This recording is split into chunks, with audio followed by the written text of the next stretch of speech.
ask people who come to our CG and ask a basic question. Why do you want us to pray for you? Especially if they come to me regularly. They don't bother me alone. And then the common answers I get will be, I'll ask you, why should someone like me, for instance, if you come to me for prayer, pray for you? Why should I pray for you for God to grant you a job in this place? Exhortation lang ito, but I'm teaching it. You'll probably tell me, and some people, if not most, will tell me, Kuya Ding, I have a family at home. I have to help with their sustenance. Then I always tell them, you know, if I talk to an unbeliever who needs a job, his answer will be the same as yours. If I am to represent you before God, I cannot tell God, Lord, ito yung believer, ito yung unbeliever. Because the answers you both gave me are the same. Now, what is the assurance we have in Christ? Everything we pray for and ask for that is in God's will, He will answer, right? Okay. You connect your prayer request to something you know that is definitely God's will.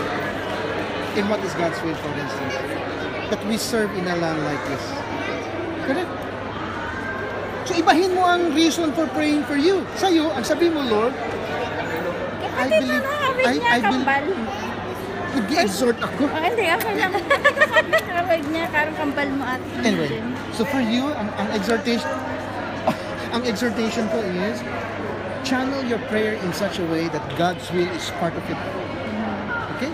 If you believe in your heart that you are called to be a missionary, this is a mission place. The job to you is secondary. The job to you is to allow you to stay here. And let that be your prayer. Oh Lord, grant me a job. I want to be a missionary here, and you brought me here for a reason. Yeah. Is that God's will? It's a deeper purpose. It's God's will. How can God deny His will? Ang assurance natin in Scripture is anything you pray in accordance to God's will, He grants. But then that's the difference. Kaya ako tinuturo ko yung mga kapatiran natin. We are not trying to bribe God or twist His arm. We are claiming His word to be used in this. That's what faith is all about. Alam mong nakadeklara ang will ng Panginoon, then ina-appropriate natin. Lord, sabi mo eh. Is that bribery? That's not bribery. That is acting on faith on something that has been declared. Let that be yours. You're a missionary. People, God needs missionaries here.